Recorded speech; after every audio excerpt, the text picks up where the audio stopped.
రాజకీయ దిగ్గజాలను అందించిన శ్రీకాకుళం పార్లమెంటు చరిత్ర గురించి ఈ వీడియోలో మనం ఎన్నో విశేషాలు తెలుసుకుందాం. ఆంధ్రప్రదేశ్లోని శ్రీకాకుళం పార్లమెంటు నియోజకవర్గంకు ప్రధాన పార్టీల అభ్యర్థులు ఖరారయ్యారు. తెలుగుదేశం పార్టీ అభ్యర్థిగా రాజకీయ వారసత్వాన్ని అందిపుచ్చుకుని 2014-2019లో శ్రీకాకుళం పార్లమెంటు స్థానం నుంచి టీడీపీ అభ్యర్థిగా విజయం సాధించిన కింజారపు రామ్మోహన్ నాయుడు ఎన్నికల రంగంలో నిలిచారు. మార్చి 16వ తేదీన వైసీపీ పార్టీ పేరాడ తిలక్ ను శ్రీకాకుళం పార్లమెంట్ అభ్యర్థిగా ప్రకటించింది. వీరు రాష్ట్ర కళింగ కార్పొరేషన్ చైర్మన్ గా పనిచేస్తూ పోటీలో నిలబడడం కోసం ఆ పదవికి కాస్త రాజీనామా చేయడం జరిగింది. 2019లో శ్రీకాకుళం పార్లమెంట్ నియోజకవర్గంలోని టెక్కలి పార్లమెంటు స్థానం నుంచి వైసీపీ అభ్యర్థిగా పోటీ చేసి ఓటమి చెందడం జరిగింది. ఈ మారు ఎంపీ సీటు కోసం కార్పొరేషన్ అధ్యక్ష పదవికి రాజీనామా చేయడం జరిగింది. సార్వత్రిక ఎన్నికలు ప్రారంభమైన 1952లోనే శ్రీకాకుళం పార్లమెంట్ స్థానం మొదలైంది. ఇచ్చాపురం, పలాస, టెక్కలి, పాతపట్నం, శ్రీకాకుళం, ఆముదాల వలస, నరసన్నపేట అసెంబ్లీ స్థానాలు ఈ పార్లమెంట్ పరిధిలో ఉన్నాయి. డబుల్ హ్యాట్రిక్ల బొడ్డేపల్లి గురించి చూద్దాం. బొడ్డేపల్లి రాజగోపాలరావు 1952 నుంచి 1984 వరకు శ్రీకాకుళం పార్లమెంట్ స్థానం నుంచి వరుస విజయాలు సాధించారు. పార్లమెంట్ ఎన్నికల చరిత్రలోనే వీరిలా డబుల్ హ్యాట్రిక్లు సాధించిన నాయకుడు మరొకరు కనిపించరంటే అది ఎంత మాత్రం అతిశయోక్తి అయితే కాదు. స్వతంత్ర అభ్యర్థిగా ఎన్నికల బరిలో దిగిన రాజగోపాలరావు అటు తర్వాత 6 మార్లు కాంగ్రెస్ అభ్యర్థిగా, 2 మార్లు కాంగ్రెస్ అభ్యర్థిగా పోటీకి దిగారు. శ్రీకాకుళంలోనే 3 మార్లు పరాజయం పొందారు. శ్రీకాకుళం జిల్లా ఆముదాల వలస శాసనసభ స్థానం నుంచి 1991 నాటి ఉప ఎన్నికలో కాంగ్రెస్ అభ్యర్థిగా పోటీ చేసిన రాజగోపాలరావు కాస్త ఓటమి పాలయ్యారు. వీరి కోడలు బొడ్డేపల్లి సత్యవతి ఆముదాల వలస అసెంబ్లీ నియోజకవర్గం నుంచి 2004-2009లో కాంగ్రెస్ అభ్యర్థినిగా విజయం సాధించారు. ఆమె 1999లో ఓటమి చెందారు. 1994లో ఆముదాల వలస నియోజకవర్గం నుంచి కాంగ్రెస్ అభ్యర్థిగా పోటీ చేసి ఓటమి పాలైన బొడ్డేపల్లి చిట్టిబాబు రాజగోపాలరావు గారి తనయుడు. 1991 ఉప ఎన్నికల్లో రాజగోపాలరావు, 1994 ఎన్నికల్లో చిట్టిబాబు, 1999 ఎన్నికల్లో సత్యవతి ఆముదాల వలస అసెంబ్లీ నియోజకవర్గం నుంచి పోటీ చేసి ఓటమి చెందడం జరిగింది. ఆ కుటుంబానికి వరుస ఓటములు కూడా ఒక చరిత్ర కావచ్చు. ఇక శ్రీకాకుళం పార్లమెంట్ స్థానం నుంచి 1967లో స్వతంత్ర అభ్యర్థిగా గెలుపొందిన గౌతు లచ్చన్న శ్రీకాకుళం జిల్లా సోంపేట శాసనసభ స్థానం నుంచి 1952-1955లో కృషికార్ లోక్ పార్టీ అభ్యర్థిగా, 1962-1967లో స్వతంత్ర అభ్యర్థిగా, 1978లో జనతా పార్టీ అభ్యర్థిగా గెలుపొందారు. 1972లో స్వతంత్ర పార్టీ అభ్యర్థిగా, 1983లో లోక్దళ్ అభ్యర్థిగా పోటీ చేసిన లచ్చన్న ఓటమి చెందడం జరిగింది. సోంపేట నియోజకవర్గం నుంచి 1985, 1989, 1994, 1999, 2004లోను, అలాగే 2014లో పలాస నియోజకవర్గం నుంచి విజయం సాధించిన గౌతు శ్యామసుందర శివాజీ లచ్చన్న కుమారుడు.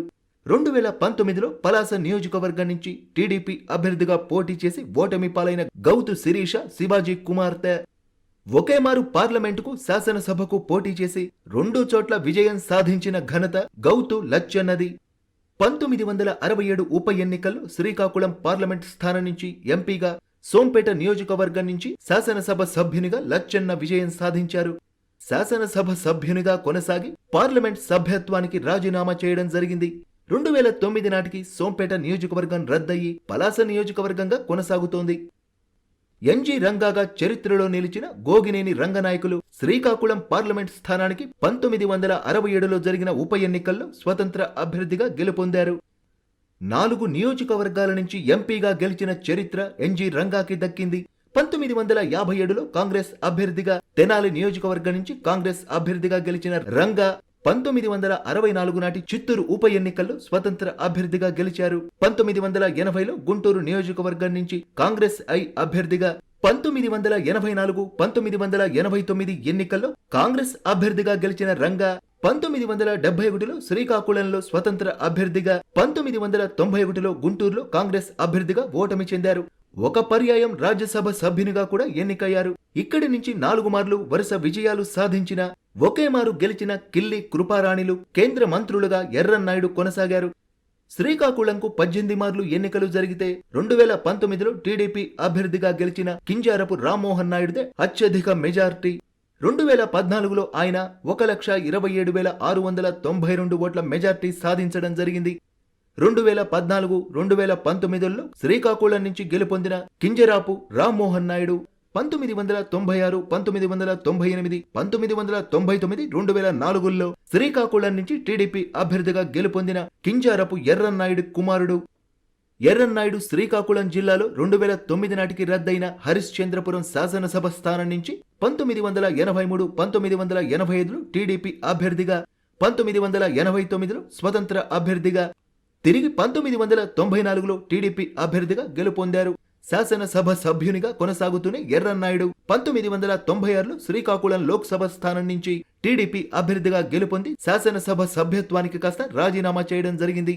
1999 వరకు శాసనసభ విప్గా బాధ్యతలు నిర్వర్తించారు. 1996లో టీడీపీ అభ్యర్థిగా శ్రీకాకుళం లోక్సభ స్థానం నుంచి పోటీ చేసిన ఎర్రన్నాయుడు టీడీఎల్ అభ్యర్థిగా శ్రీకాకుళం నుంచి పోటీ చేసిన నందమూరి తారక రామారావు తనయుడు జయకృష్ణను ఓడించడం జరిగింది.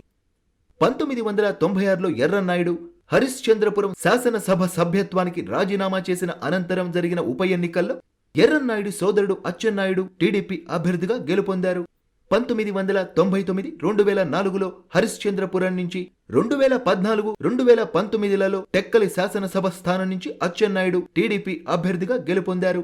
ఇక 2014 నాటి నారా చంద్రబాబు నాయుడు మంత్రివర్గంలో కార్మిక ఉపాధి కల్పన, ఫ్యాక్టరీలు, యువజన సర్వీసులు, వికలాంగులు, వయోజన విద్య శాఖల మంత్రిగా కొనసాగారు. 2017లో చంద్రబాబు నాయుడి మంత్రివర్గ మార్పుల అనంతరం రవాణా, బీసీ సంక్షేమం, సాధికారత, చేనేత తొలి శాఖలను నిర్వహించడం జరిగింది. 2009 ఎన్నికల్లో 2009 ఉప ఎన్నికల్లో అచ్చెన్నాయుడు టెక్కలి నియోజకవర్గం నుంచి టీడీపీ అభ్యర్థిగా ఓటమి చెందడం జరిగింది.